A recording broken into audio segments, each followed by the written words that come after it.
Good. I'm Brian Grossman. I'm the editor-in-chief of The Independent and the Business Journal. Amy? I am Amy Galentine. I'm the publisher and executive editor of the newspaper group, Colorado Publishing House. So all of our publications. And I'm Mary Jo Mead. I'm a managing editor of the Indy and the Colorado Springs Business Journal. Good to meet you. Good to meet you. And I'm Joe Hey, Roybal. Oh, I'm sorry. I was just going to say real quickly, we're just a portion of the editorial board. So there are a couple other members and they'll be the ones along with us making the decision, the endorsements. So yeah, go ahead. Sorry, I didn't mean to interrupt. Go ahead and introduce yourself. Sorry, Brian. I'm Joe Roybal. I'm a candidate for El Paso County Sheriff, and my current role is the undersheriff for the El Paso County Sheriff's Office. All right, thank you. So I'll start, I'll ask you a whole bunch of questions and then we'll see if anybody else has questions and then we'll let you wrap it up. My first question is super hard. Tell us about yourself. I was born and raised here in Colorado Springs in El Paso County. So I am a native son with 50 years as of March. I didn't celebrate much, a little busy right now. Was born to the best parents, and I know a lot of people say that, and that's really good. But my parents taught me at an early age how to work hard.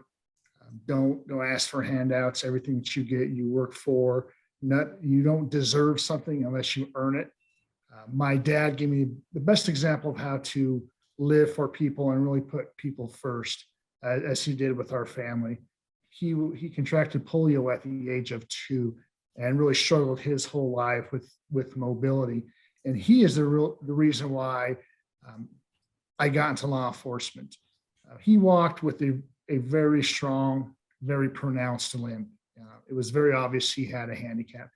And back in the 80s, we weren't very sensitive to people's struggles or ailments. So my dad was often ridiculed and teased in front of us, in front of my sister and I and my mom. And one particular day, we were shopping at a Kmart. I don't know why this particular incident stands out, but we were on Kmart North Nevada Avenue, and 2 adults were pointing at my dad and teasing him. And I walked over to them and called them dummy and stupid head.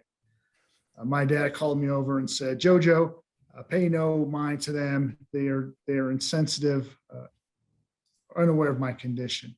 But that still hurt me. The man that I love being teased. And so from early age, I despised bullies. To me, they were just bullies.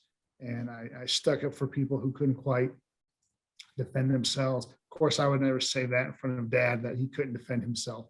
I would never say that, but that's how I felt, and stuck up to bullies for others. And that's where my love for law enforcement comes from. My dad struggled in his childhood, not a very loving home yet. He provided a loving home for us. And one particular day, I was working out at the age of 14. My dad was my first personal trainer, and it was leg day. I was performing squats, and I would load one side of the rack, and my dad would load the other.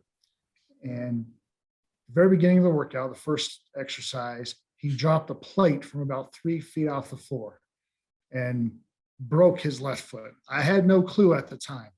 We finished the workout. An hour and a half later, we're home, and he asked my mom to cut his shoe off.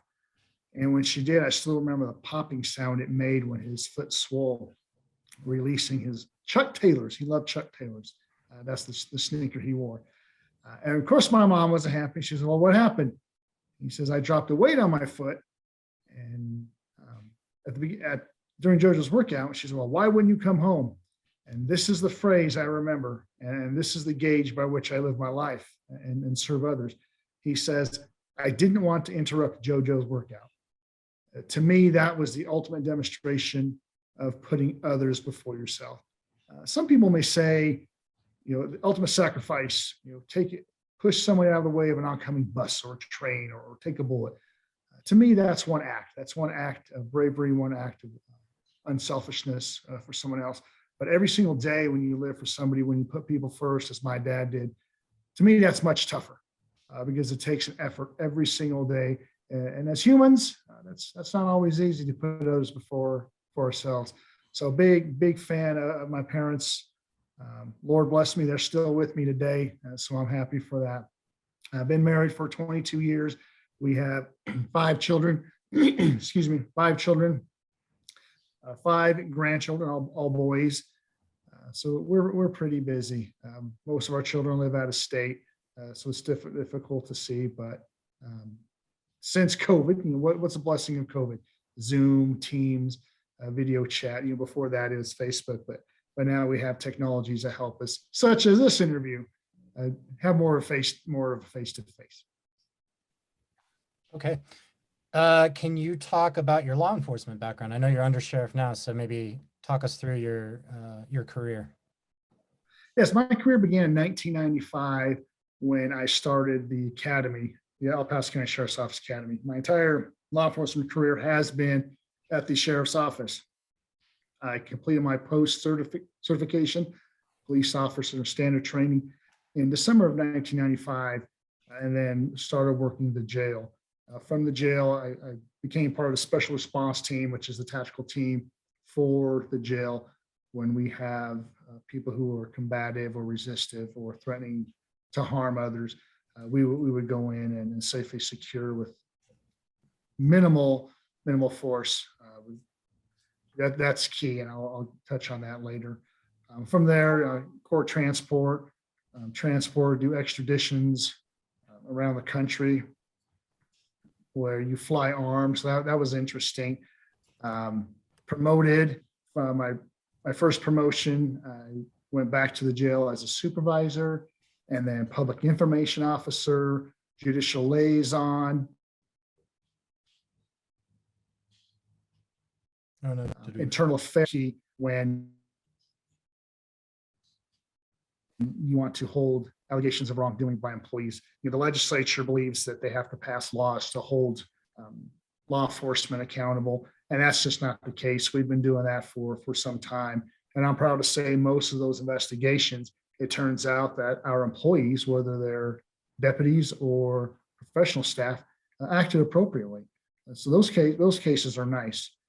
Everybody has a right to voice a complaint, lodge a complaint, and we look into every single one of them. So I was part of internal affairs as a sergeant investigator, and again as lieutenant, where I was responsible for supervisors conducting those investigations. We would also do inspections of units to ensure that our unit as a whole is following policies, and that the employees assigned to those units were aware of the policies. I think that's important as well. So again, I don't need legislature to do that. I've been doing that in my whole career, and officially when I worked internal affairs. As lieutenant, I've worked court services again, intake and release. Over 27 years, I'm trying to remember everything I've done. Intake and release, responsible for inmate classification, the mental health program within the jail, budget, Metro Vice and narcotics. If I was able to load a picture, I would show you a picture where I had long hair, a long goatee, and looked pretty scary. I remember I knew I was doing my part when I was walking down from the city admin building to the office of the sheriff on Tejon, walking south on the east side. And there were 2 ladies approaching me about 25 yards out. They took one look at me and they jaywalked, ran across the street. So I knew I was deep undercover then, or at least scary looking. You didn't ticket them for jaywalking? No, I was undercover. Oh, okay. And if I That's began something you running break after cover them, for. who knows what would have happened, right? Yeah. During my time in narcotics, I was responsible for the marijuana regulation team, where we took down illegal marijuana grows with the cartel who was here in our community. Worked with the DEA on cases. I had a street impact team where we investigated street narcotics. As a commander, I've been responsible for administration, the jail, back to the mental health program, inmate classifications. And as a commander, when Sheriff Elder transferred me from admin, where I did the budget, purchasing, vehicles, training academy, you can see I've pretty much touched every part of the office, and that experience every part of the office. When we transported me back, or transferred me back to the jail, one of the first things I try to do is change the culture there. When I was looking at assaults on staff or inmate on inmate assaults, I figured we had to do something, and I'm attempting to do that to this day in a broader reach. And I said, I looked at the average length of stay. The average length of stay for our population hovers around 30 days. So I started looking at that. If someone is only in our jail on average 30 days, and then they're out in the community, where are they and what are they doing? Well, they're providing services to us. We may be providing services to them, depending on what we do. But bottom line, they're our fellow citizens. Inside that jail, we are tasked with protecting the constitutional rights of all citizens. And I think people forget that. When we take the oath, and I took my oath to protect the Constitution back in 1995, and I've reaffirmed that oath every 4 years when a new sheriff came on. And I've also reaffirmed that oath during every promotion. I have promoted up through the ranks from deputy all the way to under sheriff. That's every single rank you could obtain within the sheriff's office without being elected. But when I got there, I said, let's start referring to our population as incarcerated citizens. They're our fellow citizens. Let's show respect before we can demand respect. That's how it works here. That's how we lower the assaults. Let's provide the mental health care that they desperately need. That's going to lower the assaults. And so we're trying to work on that now. At one point, right before COVID hit, we were trying to bring a community mental health and partner into our jail to provide additional mental health. And the part that we realize where we're failing the most, and it's community issues, not just the sheriff's office. The sheriff's office, we're law enforcement. We protect the constitutional rights of all citizens and those inside the jail. But the handoff, when they are released in the community, that is where we were failing as a community. And so part of my plan to reducing the number of victims in our community deals with mental health. It deals with mental health out in the community, and it deals with mental health within that jail. I'm the only candidate who has experience within that jail and recognizes the operations and the struggles we have behind those walls. It's a major, major operation.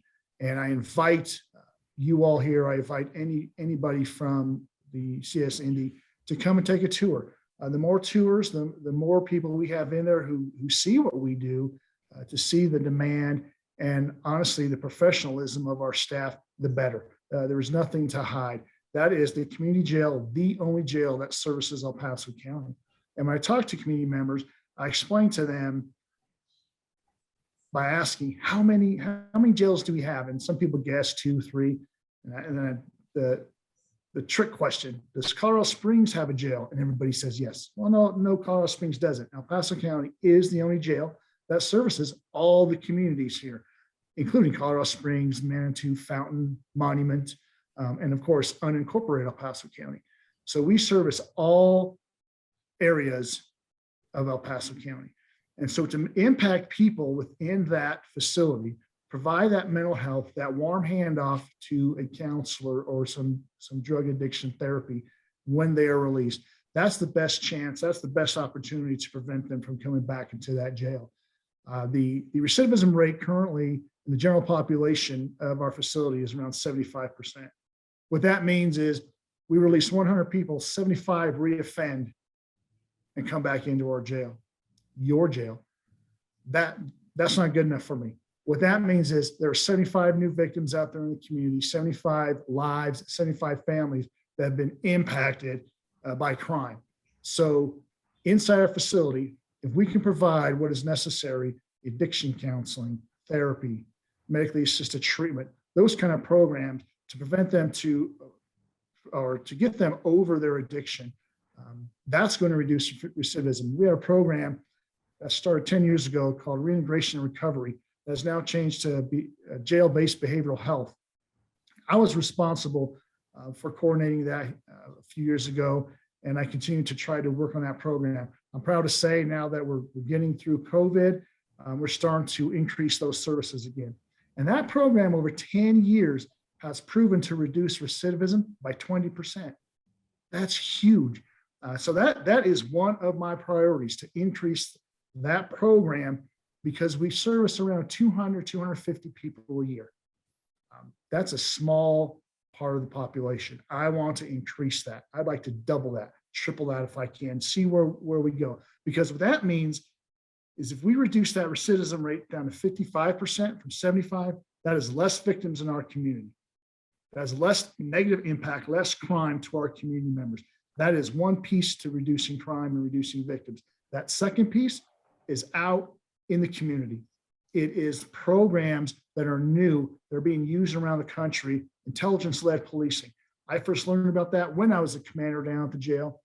I had an investigations lieutenant approach me and say, you know what, we're missing the boat here. Inside these walls of the jail, if we hired somebody to gather intelligence, gather data to try to safely predict where crime is going to be committed, we can make an impact in our community. I believe in that so much, I converted one of my authorized positions to an intelligence position within that jail, where if we get intel that a crime is going to be committed and it's being orchestrated by someone inside our facility, then we start investigating it within our facility to prevent crime from happening outside. Now, out in the community, we can predict with certainty where crimes more likely be committed, what time of day, what time of year, what time of week. Here in law enforcement, what do we do? Here's traditional law enforcement. Say, Brian, you wake up in the morning and your car was parked outside and you see glass broken and you just happen to leave your gym bag. And as luck would have it, your ID, your debit card, your license was in that bag and now it's gone. You are left calling the insurance, calling the cops, canceling that card, fighting any erroneous charges on that card. You're left picking up the pieces. You call us. As law enforcement, we respond. We take a report. If you have a camera, we look at the camera, we look at neighbors' cameras. And if we do a good job, we identify a suspect. We identify a suspect and we scratch out a warrant. Plug it in the system. We feel we've done our job. Again, that's not good enough for me. We must do better. You're still left picking up the pieces. You're still left doing all those things. And if there's charges, you're fighting those charges, those expenses on that card. You're left getting a new driver's license, whatever it is, whatever impact. You know, what if they break into your home? You're left, your family probably doesn't feel safe. So here's what we do. We identify those high crime areas, and rather than just waiting for the crime to happen, we flood those areas with law enforcement to prevent it from happening in the first place. If you go to my website, you see a priority is reduce the number of victims. That's this two-pronged. That's reducing recidivism in the jail, which does two things. It provides services for people within the jail to better their lives. It reduces recidivism so they don't reoffend. So there's a reduction in criminals or victims out in our community, and through law enforcement efforts to prevent crime from happening, to deter crime. You know, I explained this to a neighbor, and my neighbor says, well, you know, I like to see the deputies. I like them. I live in unincorporated El Paso County. I like to see them driving around. I said, why do you like seeing them? No, you don't. We need to be there when your family's vulnerable. We need to be there when you're sleeping, when people are out and about and people are trying to prey on you. That's when we're going to have our deputies there. When you don't see them, when we're preventing crime. And over time, we should be able to see a reduction in crime in our community and the stats to prove it. Honestly, I forgot what the question was. I don't have any other questions. I had a couple. Wait, I was kidding. Can I? I thought you were serious. I was like, No, oh, my turn. No, I do. I have, but Joe, we only have about 20 minutes and we do have a few questions. So if we could, Okay. yeah, just a little quicker on the responses, and we want to get to everybody and we want you to be able to wrap up. So just a few more, and then, yeah, I would like to pass it on. That was only my second question. Well, hopefully I covered some of the others. Well, Joe, while we're on the topic of the jail, and I did have this a little further down, but I'd like to talk about it.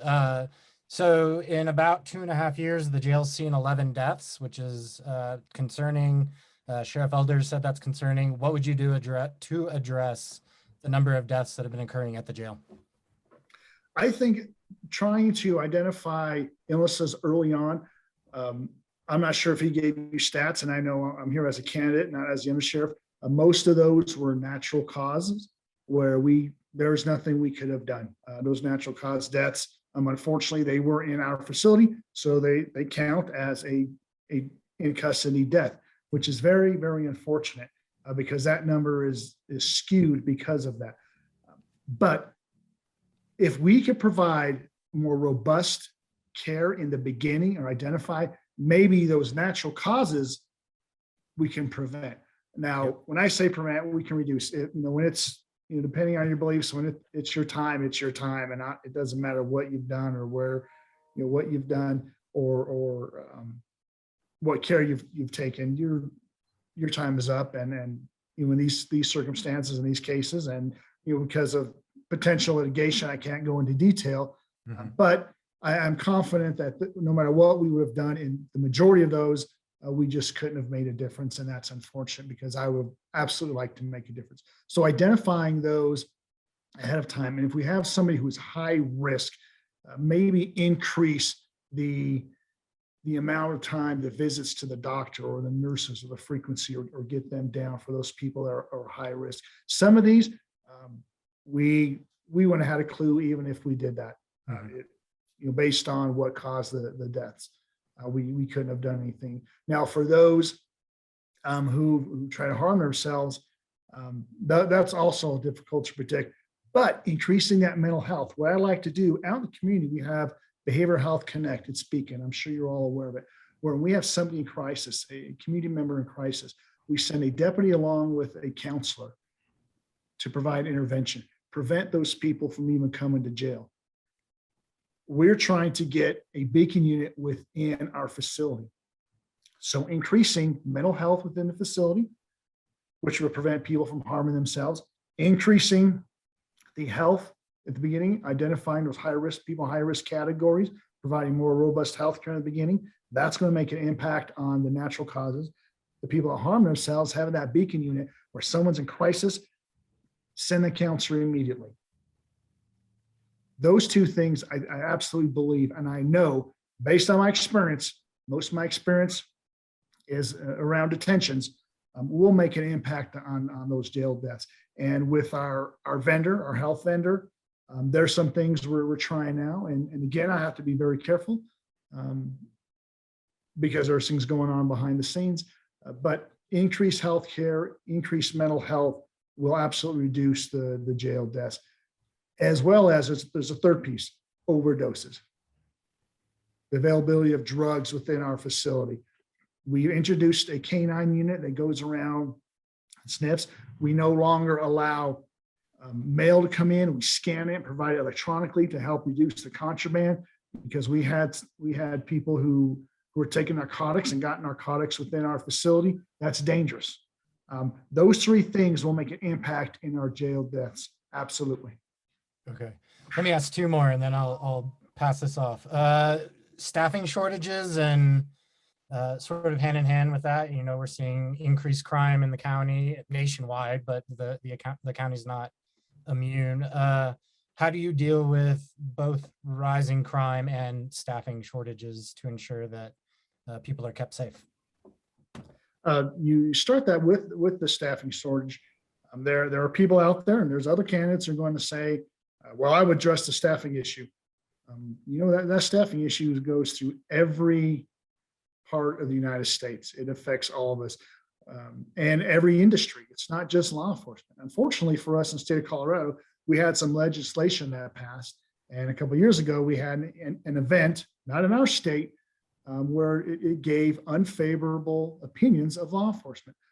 And then you had COVID, where some people, some family members told our deputies, I don't want you working in the jail. Imagine sending your loved one to work at jail that has a COVID outbreak, pandemic inside the jail, where you're working hand in hand with 60, 70, 80 people in a ward.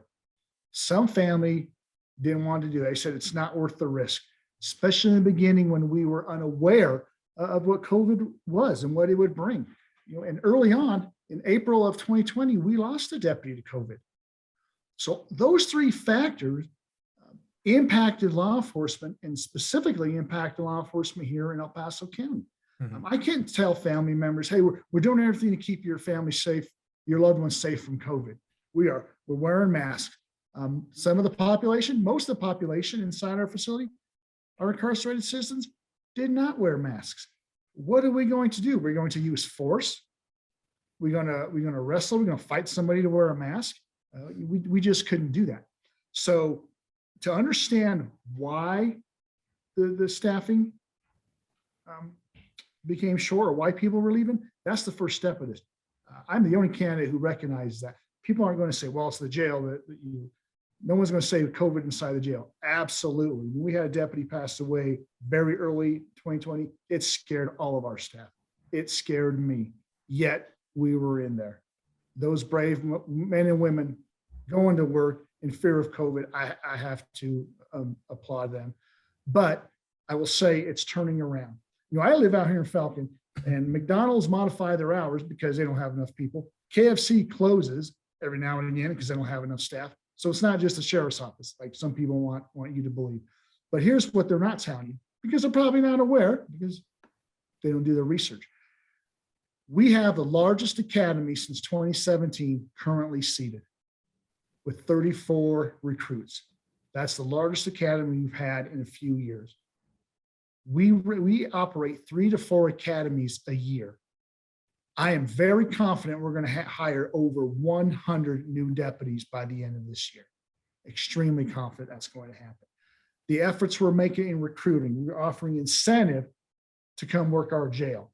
Remember, we're dealing with a facility that people aren't familiar with. They not necessarily like to work with the mental health. That jail is the largest mental health facility in the state of Colorado, with 60% of our population in there needing mental health care. 60%. State hospital can't handle that. So guess what? We're left dealing with it. Again, I'm the only candidate who recognizes that and has that experience. But with staffing, what we're doing, we're offering incentive. We're reaching out to DOC, other sheriff's offices, people that have experience in detention settings. So when they come work for us, they're not shocked. They're not shocked the first time they go to a ward and there's somebody covered in feces and banging on the door. It's unfortunate, but it happens. It's regular because of the mental health. That's what we're dealing with. Our deputies are mental health counselors. They're cops. They're mentors inside that facility. And people don't understand that. We've reached out, we're offering monetary incentives for those people with experience, and it's working. We've hired people from other states to come here. Remember, the largest academy since 2017. That's going to make an impact. That is working. That was the first academy where we started that incentive, and we've seen the results. We've seen the improvement already. We have a program with our military. Some of the candidates say, I'm going to reach out to the military. Well, we're already doing it. We hired 3 former military in the last academy, and I'm proud to say we're going to start an academy in June. We already have 5 former military. We have a program that's called fellowship. When somebody from the military is getting ready to leave, and I forget if it's like a month or 2 months, what they do is they come work with us. The military pays them to help them transition to the civilian world. They get experience. We already have that program. We don't have to start it. So I'm very confident the staffing shortage is no longer going to be a shortage by the end of the year or early next year because of the programs we've instituted. And like I said, right now, and we're not even done recruiting, we already have 5 prior military starting the academy in June. Okay, last quick question for me. Both the Sheriff's Office and Colorado Springs Police Department have received some criticism over the years because of the way they investigate each other's officer-involved shootings. Do you see that as a conflict of interest? Would you trust an outside agency to take over investigations? Do you think it's too cozy? What's your opinion on how investigations take place between the 2 departments? I absolutely believe an outside agency should investigate our not only officer-involved shootings, but allegations of excessive force. We have nothing to hide. Here's the issue. If we investigate it, is the community going to say, well, you're covering up? We have an outside agency investigate it. The public may say, well, you guys are too friendly. But here's what we do here in the 4th Judicial District. Here's why we're doing things great. We have an outside agency investigate it. That outside agency, in our case, would be Colorado Springs Police Department, does not make the final determination.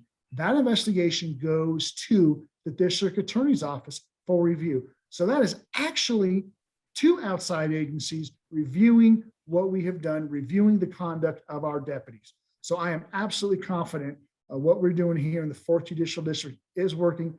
And I can tell you, we have had deputies, not because of shootings, not because of excessive uses of force, but other investigations where Colorado Springs helped us out. They did an investigation and the DA did file charges, did file criminal charges, and we took appropriate action and we terminated those people.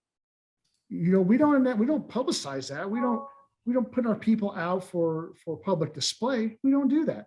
So the public's just not aware that we are holding our people accountable. And there are actually two levels who are scrutinized us when there's officer-involved shooting, when there's allegations of excessive use of force. So you could have confidence that we are doing the right thing. Okay, Joe, we got about 10 minutes. So Amy, you want to? Really quick, you've mentioned a couple things that you know about that your opponents maybe don't. How would you separate yourself from your opponents? Because it is quite a crowded field right now. To me, that's pretty easy. I start with my heart. When I began this interview, I talked about putting others first and living for others. You know, my dad sets that bar pretty high, and that's what I do. Over my nearly 27-year career, I have mentored people. I've helped people be successful. That's what I'm here for.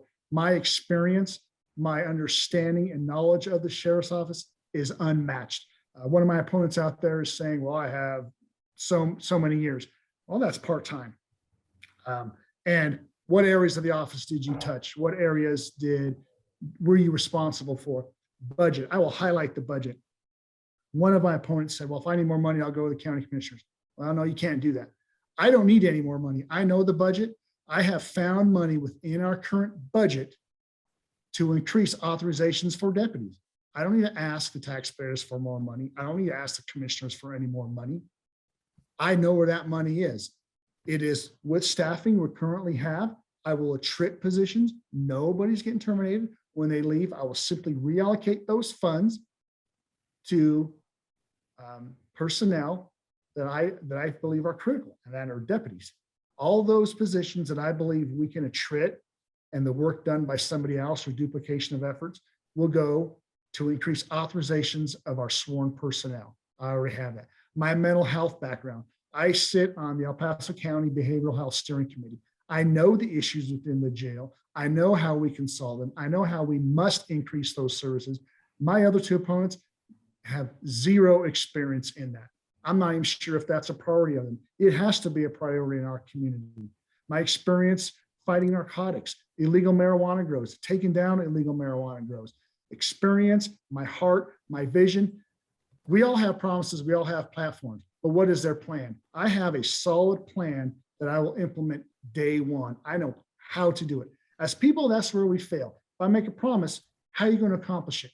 Well, I have a very specific plan, very solid plan to accomplish everything that I'm saying I will do. Mary Jo, anything? Amy, Brian? did you have anything else, or should we let Joe? That was it. We appreciate your time so much. Apologize for the technical glitches. And we'll be doing endorsements when, Brian? First week in June? That's a good question. It'll be in June. Yeah. Okay. All right. Put it in Thank the you so papers in much. June. If I can mention just one more thing that also separates me is my endorsements. And I'm proud of those. And it's not because it's a secret club that you have to belong to. I have met with every single one of my endorsements, and have I explained my vision, explained my plan. Some I've worked with over many, many years. They know who I am. And some of those endorsements were very difficult. You know, they met with the other candidates. And after I explained how I'm going to accomplish these things, how I'm going to make the community safer, for example, Mayor John Suthers, when I explained increasing mental health services and jail-based behavioral health within our facility, most of the people that reside in our jail are from Colorado Springs.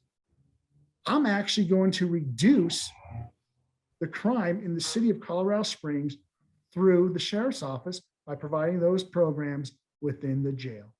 The sheriff serves all citizens of El Paso County, not just unincorporated, and I recognize that. I've met with all the local chiefs of police. We have plans together for collaboration.